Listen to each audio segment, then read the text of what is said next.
სტრესი, ნევროზი, დეპრესია. ალბათ ყოველ მესამე ადამიანს ამ სამიდან რაღაცა მაინც გვაწუხებს.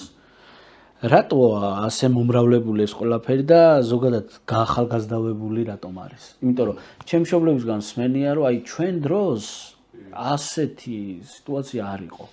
როგორც ახლანდელ პატარა თაობაში. თქვენ გონიათ მშობლების პერიოდში ფსიქიატრები უმუშევრები იყვნენ? მაშინაც იყვნენ, დღესაც არიან და ხვალაც იქნებიან. ანუ სტრესი, დეპრესია ეს არის ის მომენტი, რომელიც ადამიანს აუცილებლად უნდა კონდეს. სტრესი აძლიერებს ადამიანს. დეპრესია აძლევს გამოსავლის პოვნის საშუალებას. მაგრამ ნახეთ, თქვენ მეკითხებით დეპრესიას როგორც ავადმყოფობაზე, თუ მდგომარეობაზე. სტრესზე როგორც ავადმყოფობაზე, თუ როგორც მდგომარეობაზე. ავადმყოფობა არის აბსოლუტურად სხვა. თორე სტრესის გარეშე მე ხო არ გავძლიერდები. დეპრესიის გარეშე ხო არ გამოჩნდება ნათელი. ამიტომ დეპრესია მდგომარეობა ეს არის ხანმოკლე სიტუაციური, ცხოვრებისეული. სულ ერთ ხასიათზე ხო არ ვიქნებით.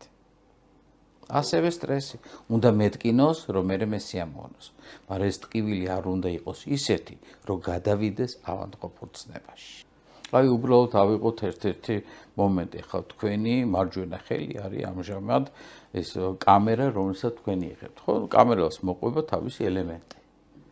ელემენტი რო დაждდეს, სტრესულ მდგომარეობაში ხართ, იმიტომ ჩაწერას ვერ ახერხებთ. და უცებ ტვინი იწყებს ფიქს, რა გავაკეთო, რა გამოსავალი ვნახოთ და რაღაცას მოიფიქრებთ.